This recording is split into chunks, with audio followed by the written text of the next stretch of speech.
Please be seated.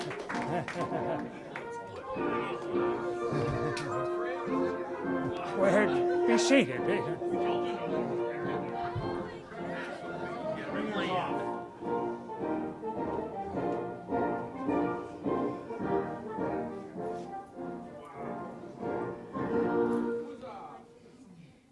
guess I can put these things here.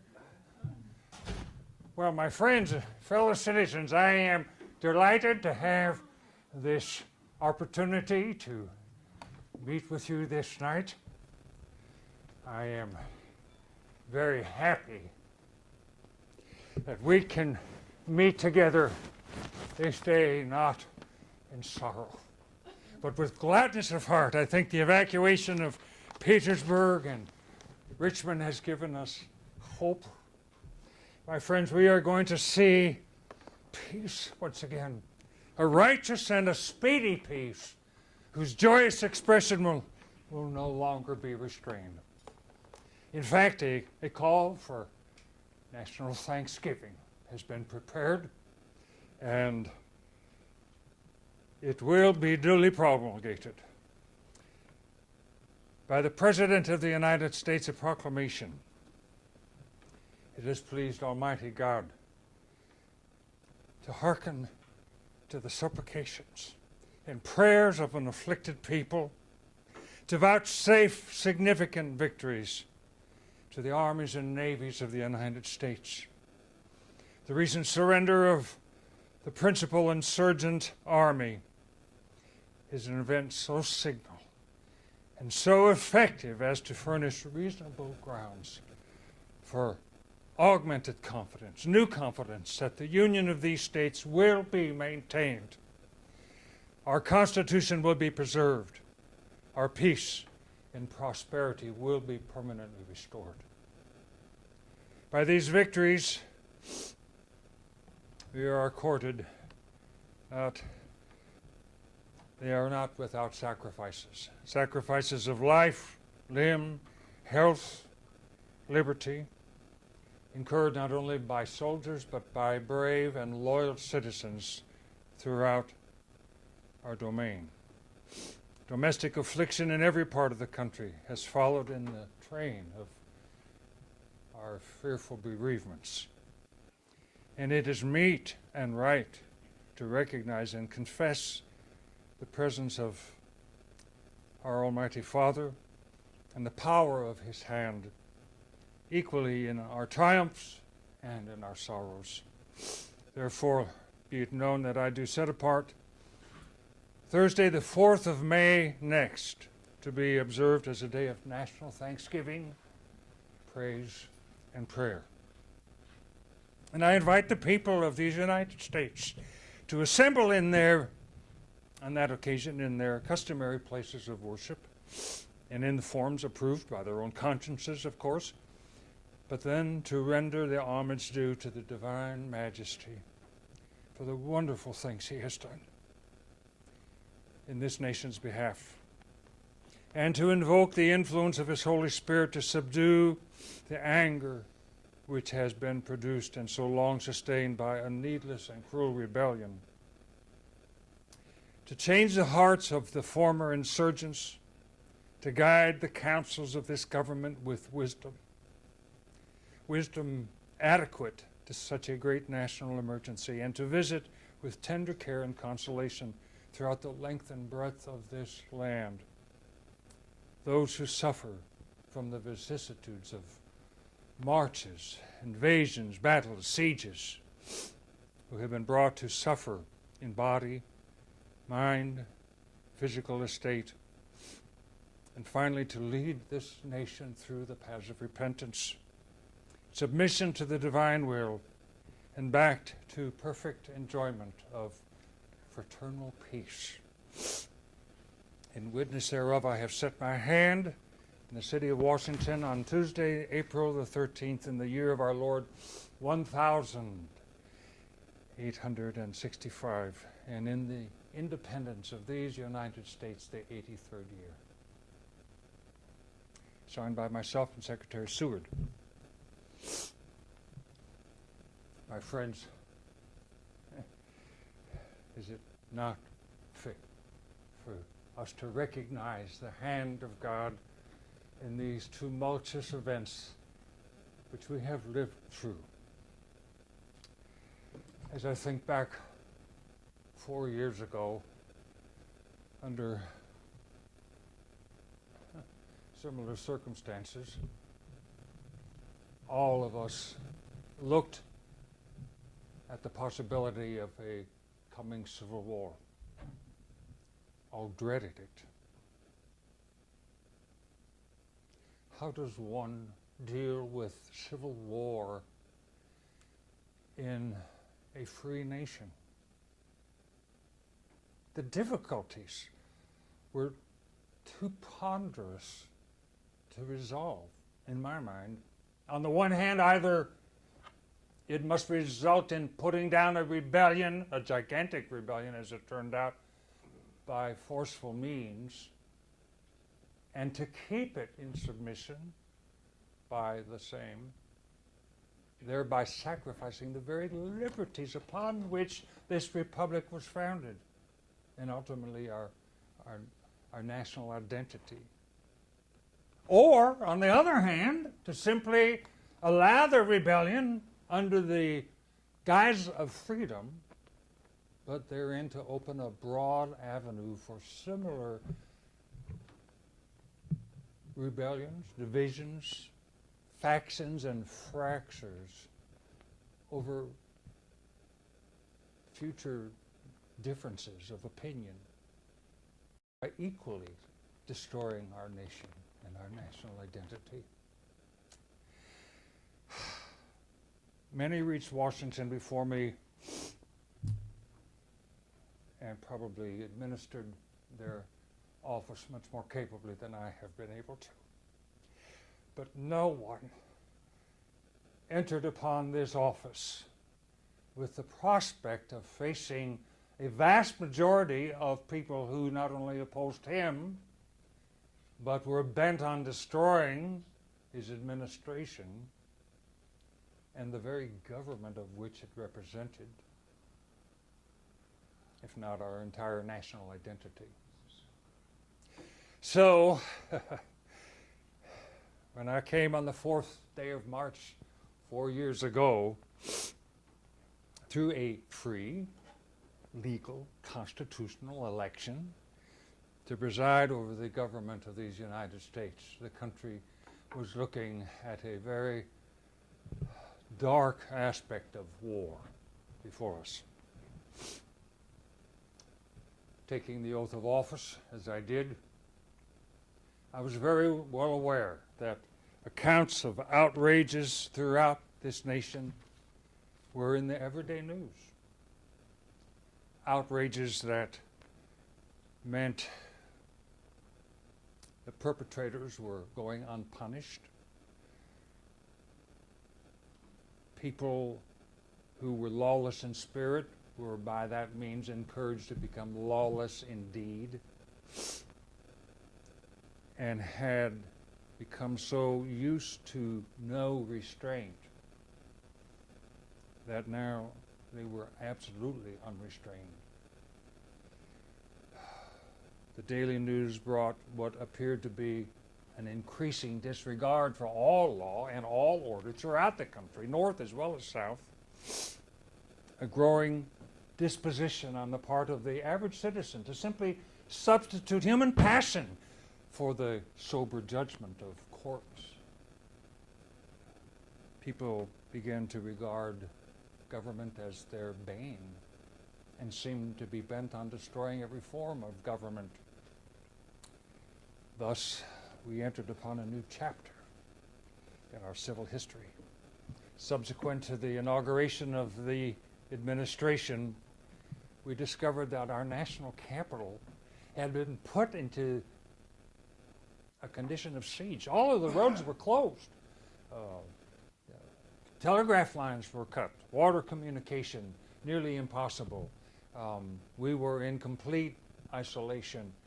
And we discovered that in nearly every department of the government, as well as nearly every community of the people throughout South as well as North, there were aiders and abettors of a gigantic, fulminating rebellion, spies, informers who, using freedom of speech, freedom of the press, habeas corpus, and all of our treasured liberties to perpetrate their nefarious deeds, seemingly could not be stopped. Thus, the rebellion began and ran into what we have now deemed to be a civil war. You know, my friends, success at that time seemed impossible to most. I sensed that success could only come in concert. But division was everywhere. Not only the division between the slave powers, as we have called them, and those who have been in opposition to the spread of slavery, but old divisions. Does the federal government actually have the power to build a transatlantic rail, to aid in resurrecting the transatlantic cable, to build a transcontinental telegraphic system, a transcontinental railroad to the west? These are not small issues. At the beginning of my entrance into this office, there were nearly 6,000 means by which an ordinary citizen could choose to pay his bills, most of which were counterfeit. Now, thankfully, we have restored a federal system of monetary regulation that's based on gold, or at least it will be. And we had divisions over immigration. Should immigrants be used for political purposes? We had a general public discontent over government corruption. And as I said, well, more importantly, as the Savior once said, a house divided against itself cannot stand. And so failure was expected. I think very few had any confidence in any administration, certainly not this particular administration. Most believed that I was absolutely unqualified to fulfill the task before me, and I probably was.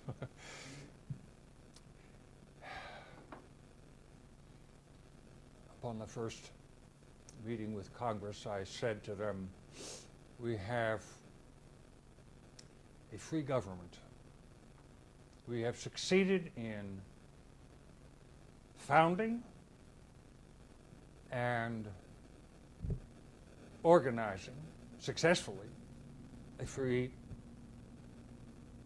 federal republic, something no one thought could ever be done. One task remains before us, and that is to obtain its successful maintenance against internal foes.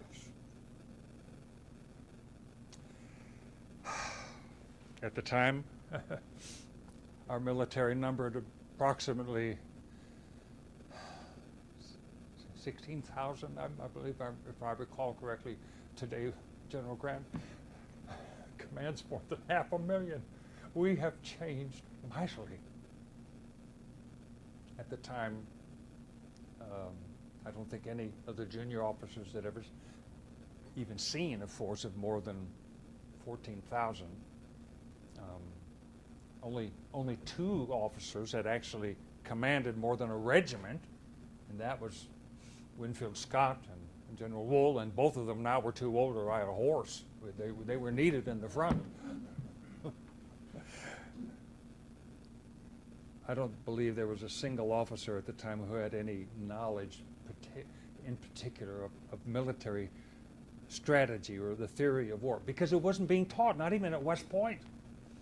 Military administration was not being taught. unless you understood French or had gone to France.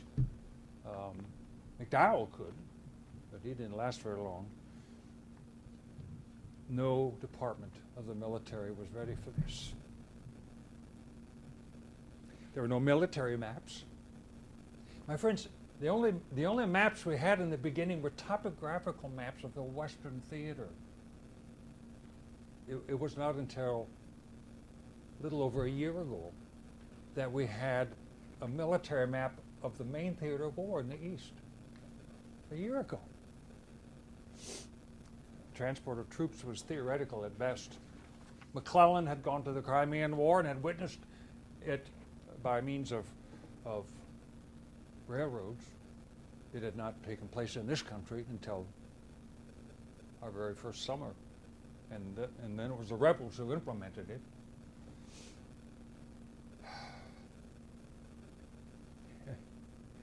So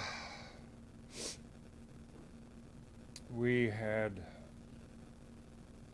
a commander-in-chief who, except for a 3-month period of his life back in Illinois, serving in the Black Hawk War, had only civilian experience. I served 1 term in the lower house of Congress. I had little political experience, other than being the workhorse of the Republican Party. But we have all learned, haven't we? I learned from General Scott. From the very beginning, I learned that, he went into Mexico City about 15 years before the war began, and discovered that it was important to surround them. So we began to blockade their ports. It was what they called the Anaconda Plan. The idea was this was not going to be a long war, my friends, and so let's simply cut off their supplies. We'll blockade their ports, including the mouth of the Mississippi, which was no small endeavor. But because this war will not be of long duration, we will soon have the task upon us to restore this union, and it will be difficult if we proceed with this war very vigorously at all. Well, the first battle down in what is called Manassas by the rebels, little meandering creek not far from Washington City. It's called Bull Run. That proved to both sides that this was not going to be of short duration. And we have had to think very hard about how we will proceed since that first momentous failure. I was up all night listening to reports, fully expecting that, in fact, on the river outside of the executive mansion, I found out the following morning there was a steamer that had been awaiting our boarding because we fully expected Washington to fall. It didn't. During the night, I repeatedly sought to consult with General Scott. He was at his rest. He was accustomed to the Mexican War. President Polk knew nothing about it when Scott took Mexico City. But times are different now. I was receiving reports all night and all the next day between naps. But I also found General Scott napping. And I discovered that I needed a much more aggressive general-in-chief. And so we found General McClellan, a very capable man who had visions of implementing the telegraph and the railroad and any number of very enticing possibilities. And he came to Washington very late that summer with great plans. He essentially had the first victory out in Western Virginia, now West Virginia. But by fall, he hadn't done anything other than drilled our soldiers. And even at the turn of the year, nothing yet had happened. I met with him to discover his plans, and he would not divulge them to me. I understand that he felt like I would be a security leak. But I learned at Bull Run, sometimes if something is to be done, one must do it oneself. And shortly after Bull Run, I discovered that there had been a civilian, a former slave owner, no longer, but who had written a number of pamphlets defending the executive right to suspend habeas corpus, as the Constitution says, but apparently nobody's read it, and to blockade ports and other sorts of difficulties. And the pamphlets have been most effective. I asked this individual, a private citizen, if they would be willing to go out to the West and do some investigation along with a special agent, I should say, that Secretary Seward had appointed. And well, Judge Evans, I think everybody knows now. And so they went. And this particular citizen worked at the Mercantile Library. Not only, it was a female, in her off time, inspecting and listening and surveying as many conversations as she could in St. Louis, which was largely secession sentiment at that time. But she discovered, which one of the reasons we sent them out there was to see what possibilities there were for opening the Mississippi. And there were threats that the Mississippi could become a supply line to the rebels by Europeans. And she discovered through inquiring, rather risky business, but inquiring of various riverboat captains, if in fact it was a practical proposal to take the Mississippi. It was heavily guarded. The southern ports were all in rebel hands. And this particular captain that she found to be loyal, whose last name was Charles Scott, everybody knows now, he said he thought it was foolish, that we would never take it. Probably it would take 5 years. But that there was another river, just about 30 miles east of the Mississippi at its headwaters, at its mouth, and that river was not heavily guarded and was very navigable. And the difficulty with the great father of waters is that it might entail further destruction of some of our sparse naval collection at the time. We had lost a good many of them when Norfolk, our main Navy yard, fell to the rebels early in the war. In fact, as we began to see that we could not salvage very many of them, we began setting fire to some of them. One was the frigate Merrimack, a fairly new screw frigate that was rapid on the waters. We had to destroy her by fire. The insurgents, it only burned to the water level, so the insurgents re-outfitted her as an ironclad and began the insidious work of destroying what little was left of our Navy.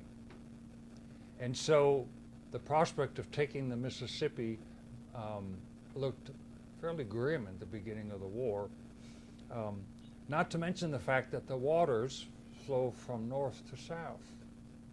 So if any of our troop transports or gunboats should be disabled, they would flow into the hands of the enemy. And another difficulty is right in the middle of island number 10 and the Gulf is Vicksburg, which stands at a formidable promontory high above the water, And with the combination of the Mississippi and the Yazoo, the river snakes before it in a great S-curve. And any troops that came, either down the Mississippi or from the Yazoo, would have to pass before this city 3 times. Nearly impossible. And yet, this other river, the Tennessee, flows from Muscle Shoals, Alabama, navigable all the way down from Alabama, and empties in its mouth into the Ohio, flows south to north. And it's only 30 miles east of the Mississippi. And it's unguarded. This news was brought from St. Louis by the Assistant Secretary of War to my office, and I was astounded. Apparently, Halleck in St. Louis, General Halleck, and General Grant, of which I knew nothing at the time, had already discussed some of these plans, but McClellan was not informing me out of his fears, I suppose. And so I decided to take the bull by the horns and to do as much as I could. We could not waste any time. The Southerners were getting supplies from the Europeans.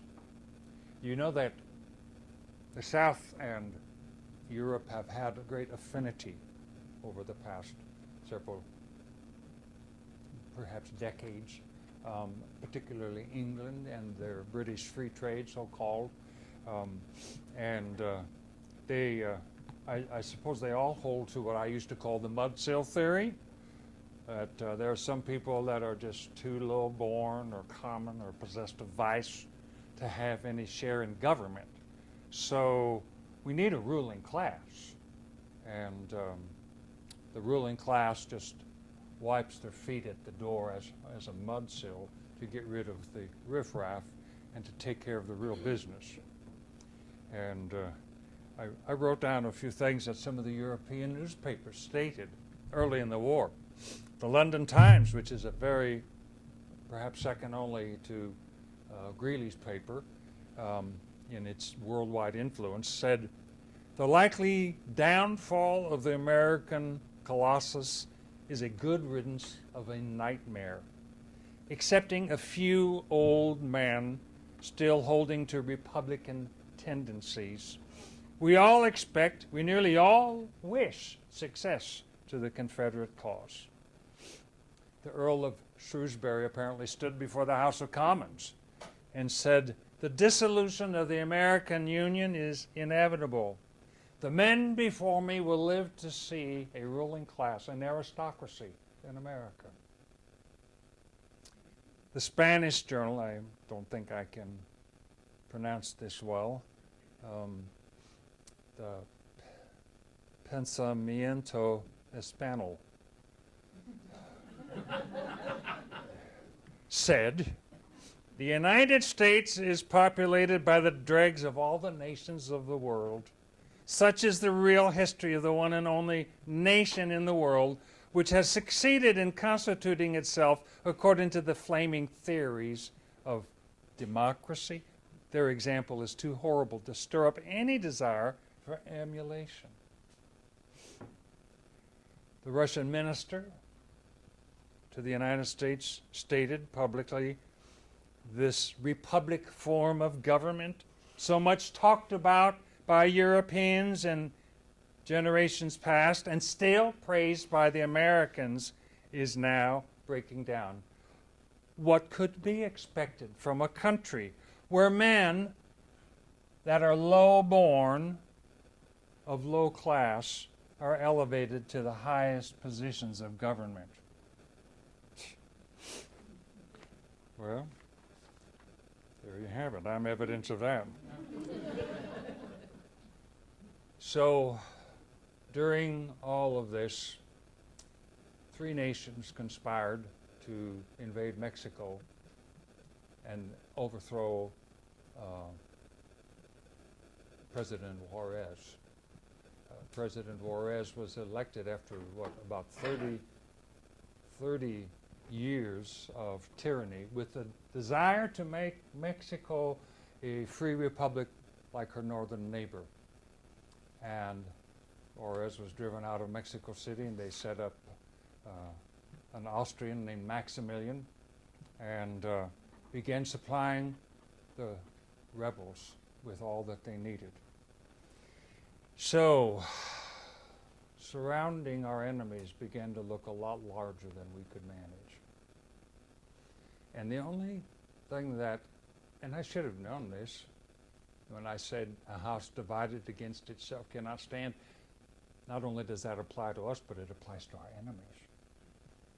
The most common way of conquering an enemy is to divide them.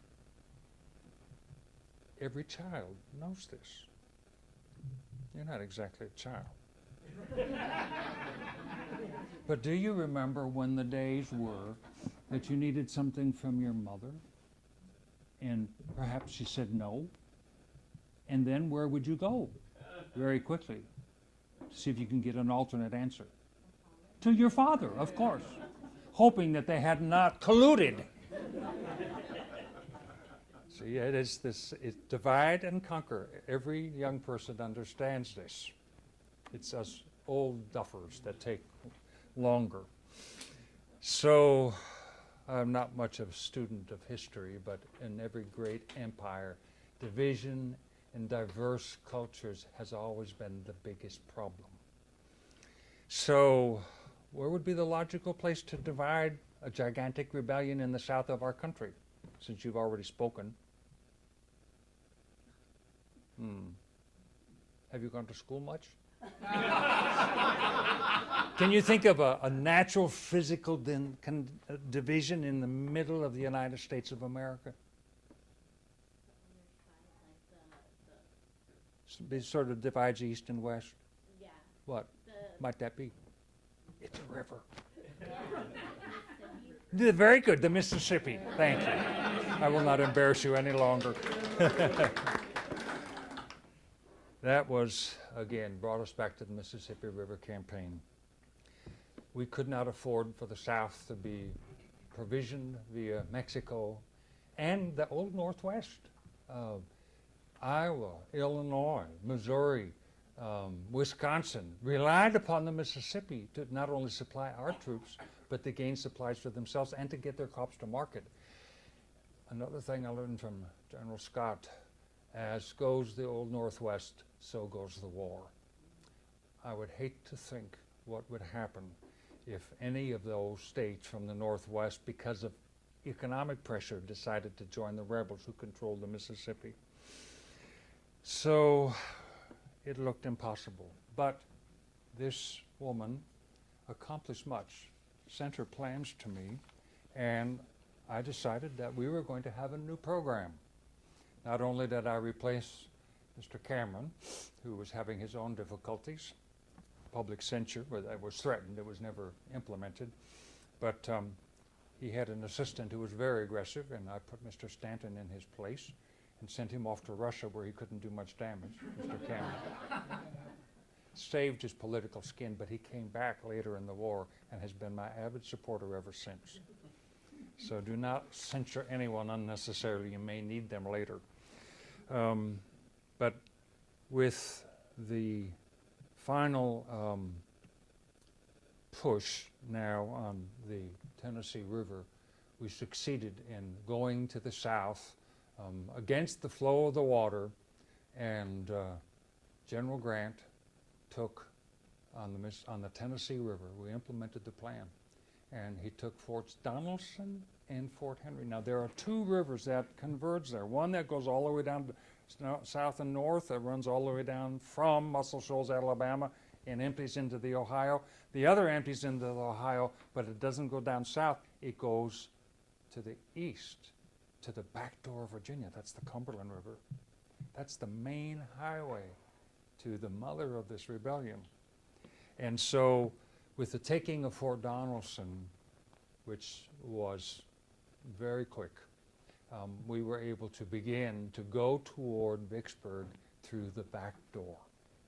Now that took nearly another year. Any number of failures. General Grant had at least 5 major plans, all of which fell through. Initially, he was going to go down the Yazoo, which was on the east side of the state of Mississippi. Mississippi is almost a literal floodplain compared to Illinois in terms of the abundance of waterways, but it fell through. He was hoping to come down from island number 10, which we had taken south of St. Louis, but that was impossible. It was too heavily fortified. He thought that we finally did. Admiral Farragut took New Orleans and secured the bay, but to go up the river was also the only way to get to Vicksburg was the back way, and it was heavily guarded. And so it took a long time. And General Grant failed repeatedly. They dug canals, the canals collapsed. And I was under intense pressure to replace him. But the difference was the man fought. It was his dogged pertinacity that kept him in the game. And I couldn't afford to get rid of this man. He fought. I'd had any number of troubles with other generals who were seemingly afraid to fight, but not General Grant. So after a long year of varying struggles in the Eastern Theater, we finally broke through, and he ran. He sent transports with troops as well as gunboats, firing heavily upon Vicksburg as they went down the river 3 times in front of that city, and they met them on the other side. He found a place to cross, and through any number of feints and diversionary tactics, he went in to Jackson, Mississippi, took the capital, and then laid siege to Vicksburg. Nearly 50 days, those people suffered under the siege, and then Pemberton finally surrendered. It was a day after the victories at Gettysburg. I've always said that Vicksburg was the key. If we had the key in our pocket, we'd win the war. Now that wasn't entirely true, because we now had a separation between the West and the East. Texas and Arkansas and all the European supplies were cut off. But we still had the Upper South, the rebels, the slaveholding states that stayed in the Union were being enticed by the rebels. And Tennessee and the Cumberland River was the way to seal off the Upper South. And that became the next major division. It took another year, another terrible year. Tennessee was awful. But by the end of that year, Tennessee fell, and we were able to establish a Union government, even though a military government, but finally a Union government. It was the last state to join the rebellion and the first one to give up. And at the end, when Chattanooga fell, that was and East Tennessee was the last one to go. And they'd been loyal from the beginning, but we couldn't get to them. So then, after Sherman took Atlanta, it was just one final incision across the eastern seaboard of the rebellion to the sea, and that did it. So my friends, I want to thank you all that have supported us in this effort for this union, for man's vast future, for the whole concept of free government. I want to tender my thanks to all. With the current situation now, of course, the whole prospect of Reconstruction, which has had a large share of my thought from the very beginning, is pressed much more closely upon us, and it is fraught with difficulties. And as I have discussed with Grant and Sherman and many others, I intend to take advice from my counsel and use due precaution. But I thank God for this people's resolve to stand by free government, and that for their confidence in me, as shown by my reelection. No one has been reelected for nearly 30 years. But while thankful for the people's confidence in me, at least if I know my own heart, I think my gratitude is free from any taint of personal triumph. It has not been a pleasure for me, my friends, to triumph over anyone. And I have not impugned the motives of anyone who's been opposed to me, politically or militarily. But I thank God for this people's resolve to stand by free government and the principles that we live by. I still believe, my friends, that those declarations from our grandfather's generation, where they said, we hold these truths to be self-evident that all men are created equal, that is the great fundamental principle upon which all of our future hopes rest. That every man, everyone should get an equal start and a fair chance in the great race of life. Then they're on their own, but give them a fair start. They're not all going to end up the same, but it's the start that counts. So the question of the hour, my friends, is cannot this country be restored on that same basis? If it can, I will consider myself one of the happiest men alive, if I can help to do so. If it cannot,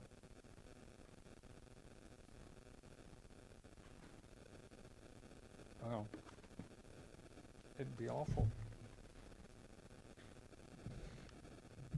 Will we have to have military presence in the South forever?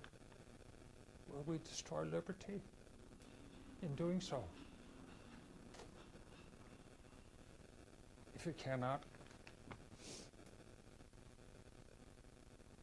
well, I was about to say, I think I would rather be assassinated on this very spot than to ever surrender those principles.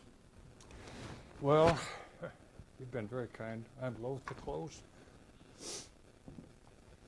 We're not enemies. We must not be enemies. Though passion may have strained, it must not break our bonds of affection. Surely the mystic cords of memory, stretching over every battlefield and every patriot grave, to every living heart and hearthstone, all over this broad land, will yet swell the course of union when touched, as surely they will be, by the better angels of our nature. And so with malice toward none,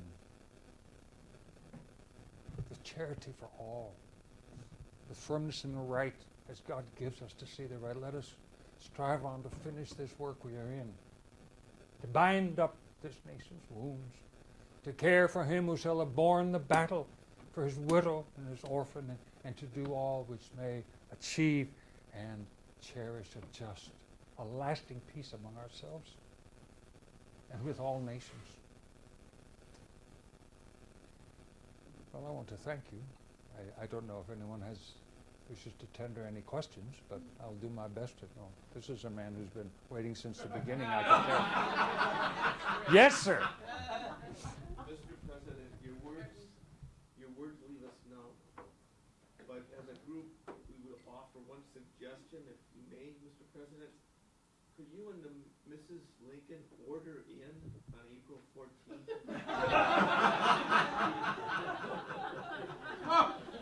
Sir, apparently you had not been well acquainted with Mrs. Lincoln, because she does not take orders well.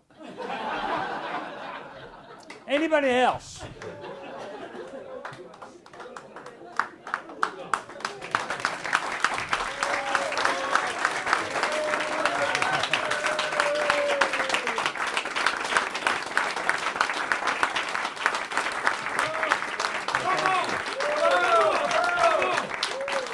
Well, thank you. Well, sit down.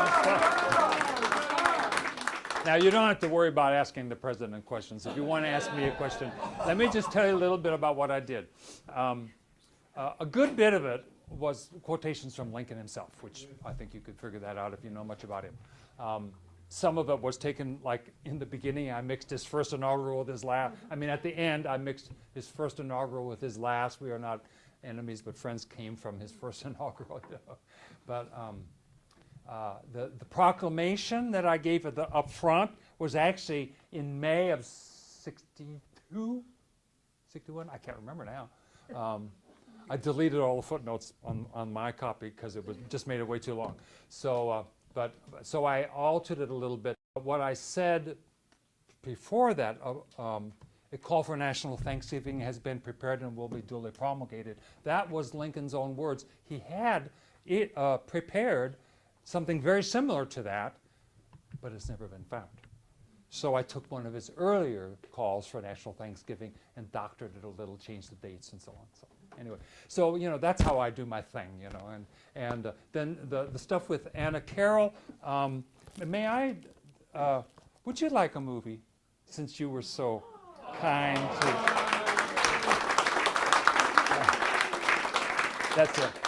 That's the story of Anna Carroll, and Anna Carroll was the daughter of Governor Thomas Carroll, and when she was politically what they called a know-nothing. There were there's a whole background to that, but without getting into it. When Lincoln was elected, she was not in favor of disunion, and she became the pamphleteer, and her influence was very strong in the Lincoln administration.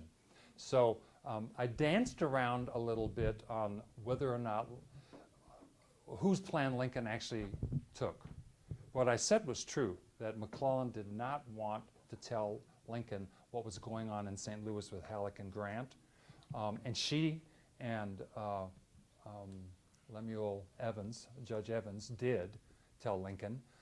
And so everything I said was true, but it's not real clear whether Lincoln, because what Lincoln did then was heck with McClellan, he just started communicating directly with McClellan's subordinates, and he found out what was going on. So he implemented Carroll's plan, but whether he took it directly from her or combined them both together, it's hard to say. But she's kind of an unsung hero, and the movie's about her.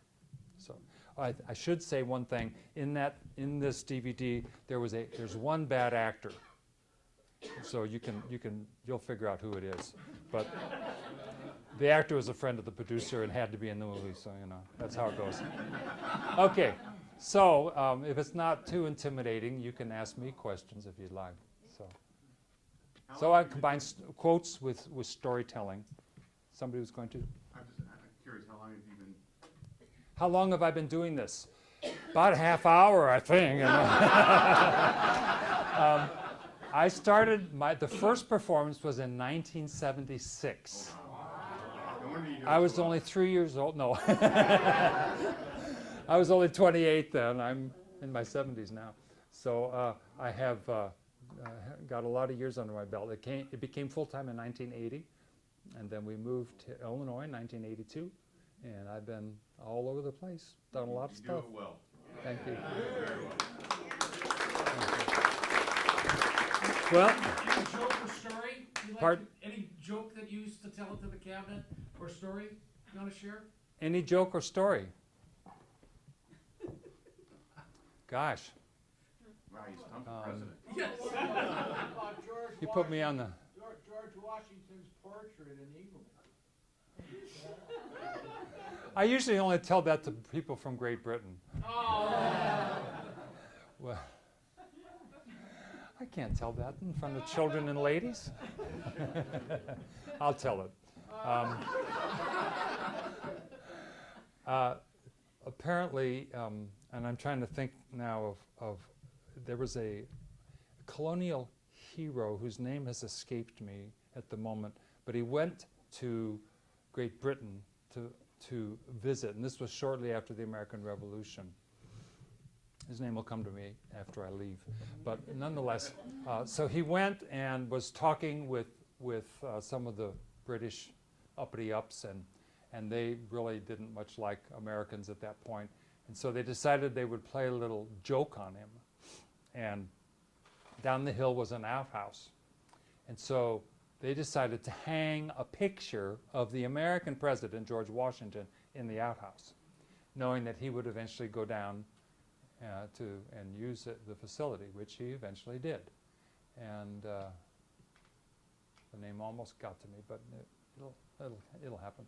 So he went down and used the outhouse, and then he came back, and they were waiting for his reaction.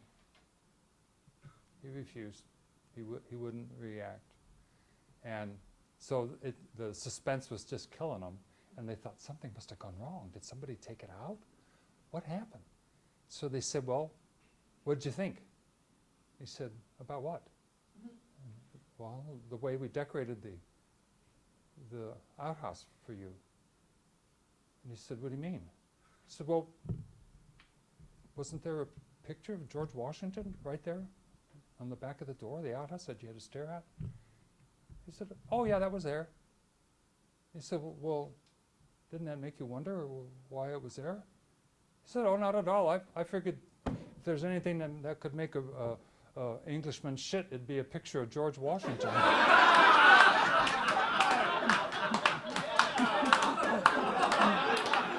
Sorry, I'm just quoting Lincoln.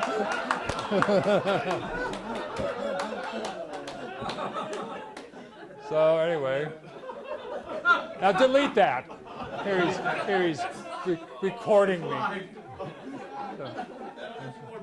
So, yeah, right. So, anybody else?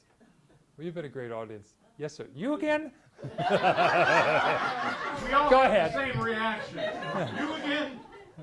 I'm from a border state. Yeah, a border state. Mr. President, what do you see the country being like in, say, 200 years? Well, you know what?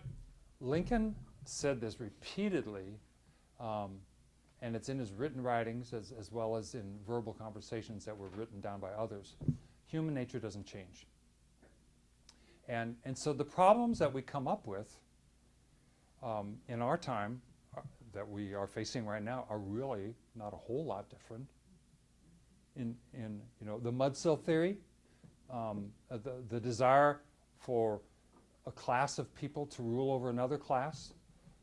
Lincoln, I don't think I used this in the program, but Lincoln said a Yankee who could invent an able-bodied man without a head would have the everlasting gratitude of the mudsill theorists. So the idea has always been to find somebody else to do the work for you so that you can live the life you want. And we're all infected with that idea. And so that puts all kinds of things into play, so Lincoln was facing an enormous challenge. I made a couple of references to our grandfather's generation. By Lincoln's day, the idea of Republican government, liberty, fraternity, equality in France and all of that, it was gone. It was only the old guys who still believed that a republic or democratic form of government would work. And they were expecting America to fall. And the intelligentsia, the intellectual elite of the day in England and the American universities were saying, it's all about race. Now we know by science, because they've been going around the world and they've discovered different cultures. And we discovered by scientific proof that there are certain races that are naturally inferior to others. And that was the accepted norm in Lincoln's day. So Lincoln is considered the last Enlightenment president because he stood in the face of a crowd of intellectual superiors and said, I still believe. He didn't believe in an equal outcome. I hope I made that clear. Jackson, who Lincoln fought most of his political life, had incited envy amongst the poor against the rich, telling the poor man, it's the bankers that stole your money. And he played on the idea that there should be an equal outcome. And Lincoln was very careful to always say an equal start in the race of life. But he didn't believe in an equal outcome. That's up to us. And so, but the world was changing, and Lincoln stood like a lonely bird on the housetop singing an old song, but he prevailed. So that's also the same. Whatever we face now, it takes people with backbone and determination like Grant who will stand and say, I don't care what you say, I still believe what I believe. It's not always easy.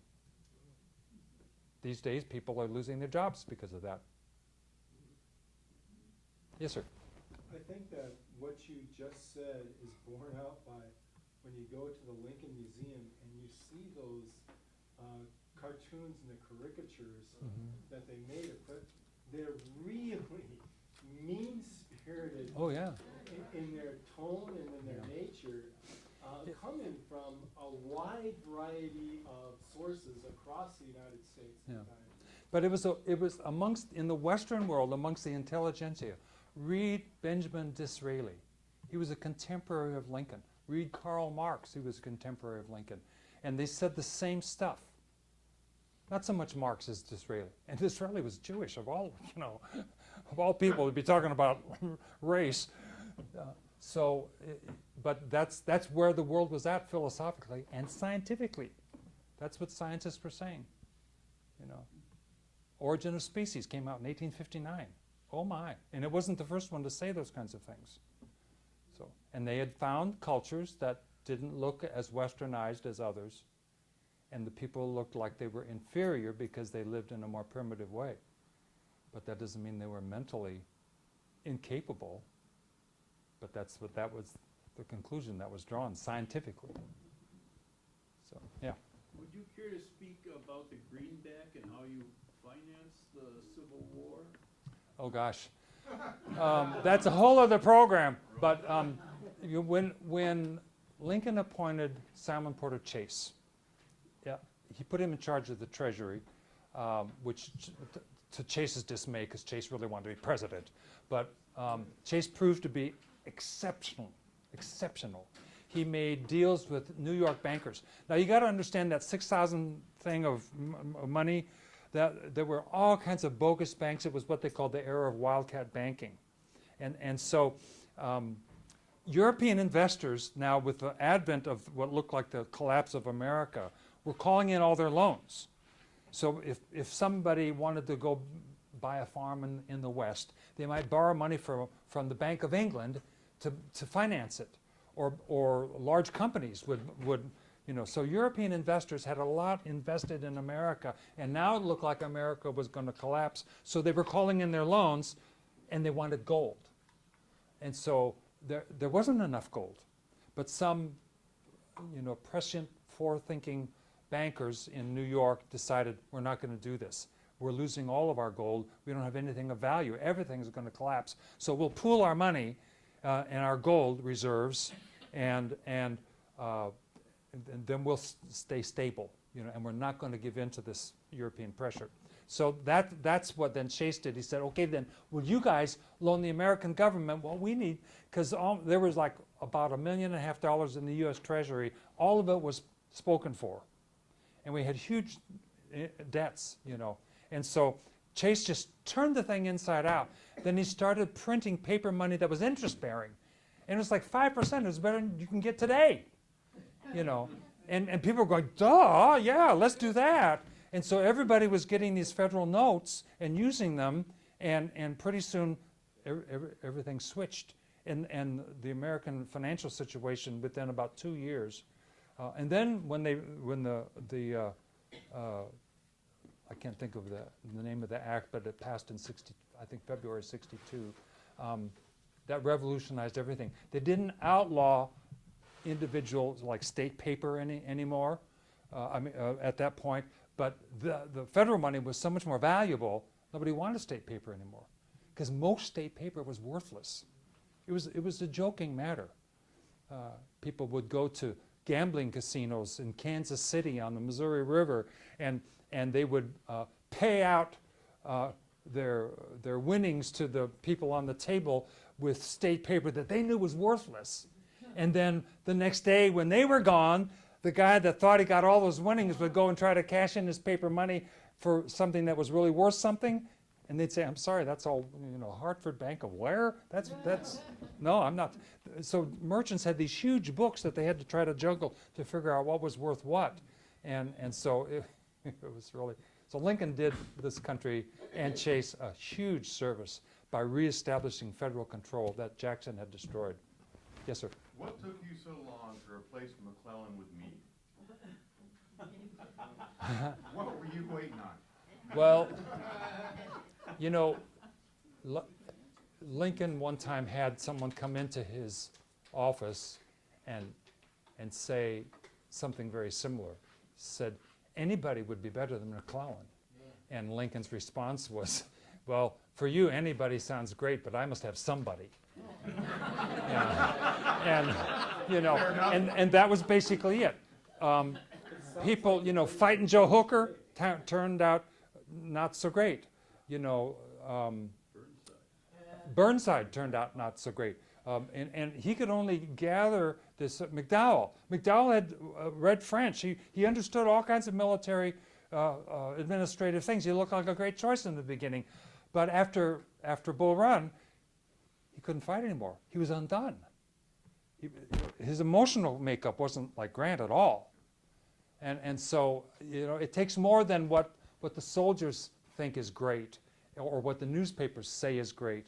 And Lincoln also appointed political generals that were militarily worthless because the divisions in the North were very strong. And if you didn't have a German-speaking general like Schimmelpfennig at Gettysburg, he hid under a woodpile the whole time. But Lincoln appointed him because he had that great German-sounding name, like Wege, General Wege. No, please don't. Please don't. So, you might be a great general, I don't know, but it had a nice German-sounding name. So, so he when he put him back into service, it's because he had nobody else. And the truth of it was, McClellan was excellent at rebuilding morale. And after Bull Run, that was desperately needed. And again later when he was reappointed. And McClellan had taken it, he was a railroad man. During the Crimean War in 1855, he went over to Crimea. The Muslims were trying to invade Russia. Some things never change, right? And so they were fighting in the Crimea, and they, for the first time, used railroads to transport troops, and they used telegraph to communicate with the central authorities. That had never happened in the history of the world before. So McClellan comes back and he goes, wow, let's use technology. Didn't use those words, but so in Western Virginia, during some of the fighting around Parkersburg and so on, he implemented those things, and Lincoln was impressed. And then he got those soldiers in spit and polish order, but that's where it stopped. So everyone's got their strengths and their weaknesses usually. Yeah. Yes, General. Yes, sir. General Long-Winded. That's me. Did you ever gain any confidence in the Virginian Thomas? George Henry Thomas. Did you gain confidence in him through the course of the war?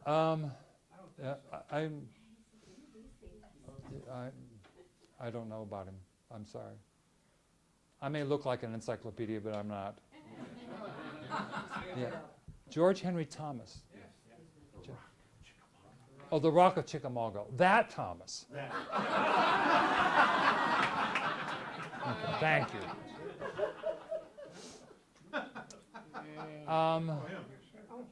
If I do a whole lot of stuff, and it's been a while since I did Chickamauga. And at my age, I can't even remember where my car keys are, much less stuff about 3 years ago that I did in Chickamauga. So I remember some of it. I know that basically everybody fled and Thomas stood. But I just can't remember a whole lot about it. Next time you guys come back, have me do a program on Chickamauga, and then I can answer your question. Are you coming back to the White House in September?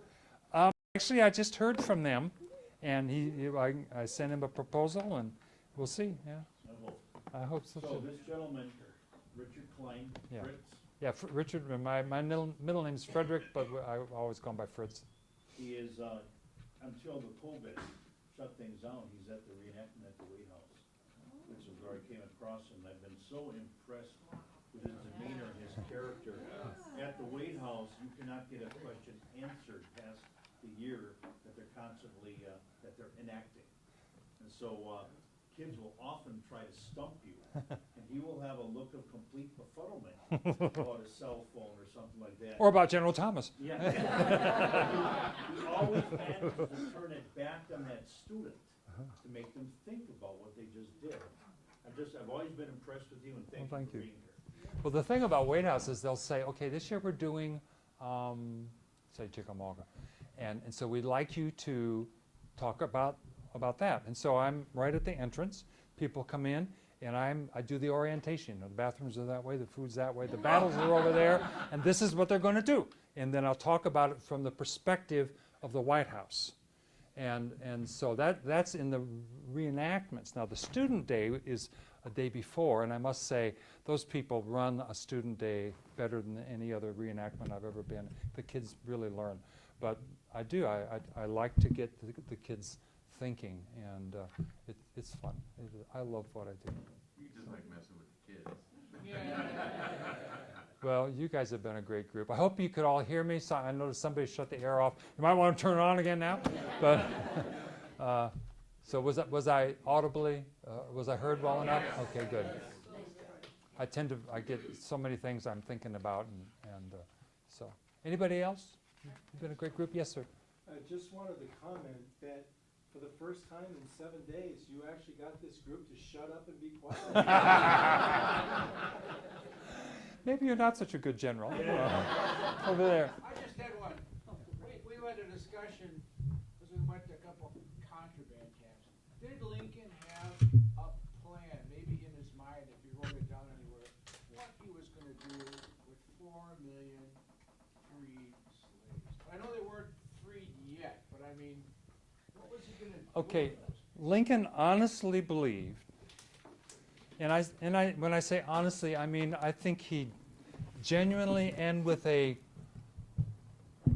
good heart believed that it would probably be impossible for the two races to integrate well ever. And he said it because of the physical difference. He said it to a group of black men that came to Washington. So he believed that their best chance for a life free of discrimination would be to be willing to voluntarily emigrate to a free black republic. You may read that Lincoln wanted to ship the black people off to Africa. That sounds like he wished to do it against their will, and that's not true.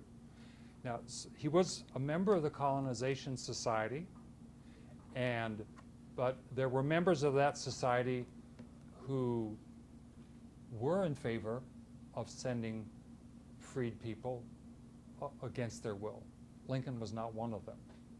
So you had, like in any group, you have people of varying opinions.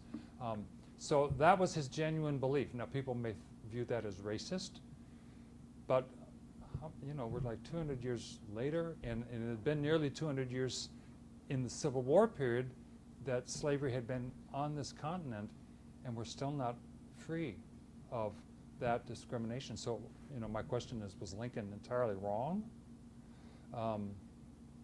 So, I grant him the benefit of the doubt. Now, Liberia turned out to not work well. It was the only one of the colonies that succeeded, and I say that carefully because the Liberians resented the American freed people that did not come and join them, and the American freed people resented the Liberians for putting pressure on them to come over when they had been born in America and really didn't want to go to Africa. And a number of black Americans at the time, like Reverend Ball from Springfield here, went over there. He came back and he says, "Don't ever go to that place. That's horrible." And it was.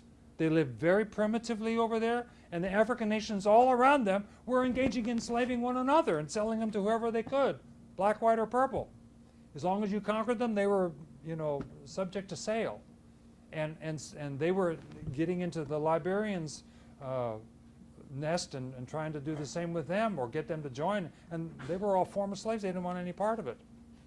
And here they were trying to be westernized and dressing like westernized people would, you know, with girdles and all that kind of stuff, and long dresses for the women and coat like this for the men.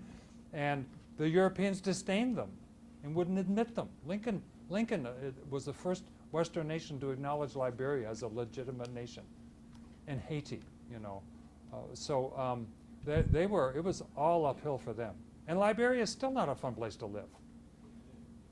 So, anyway, so, you know, it was a messy problem. And it still is. You know, some of the problems with Indians that Lincoln faced are still there. And not in all cases. You go to Oklahoma, most of those problems are not there anymore. But you go to South Dakota and visit some of the reservations. I used to live there, and those problems are still there. Same problems that Lincoln had. So, human nature. Sometimes some things just don't change. So, anybody else? You guys have been great. All right. Thank you.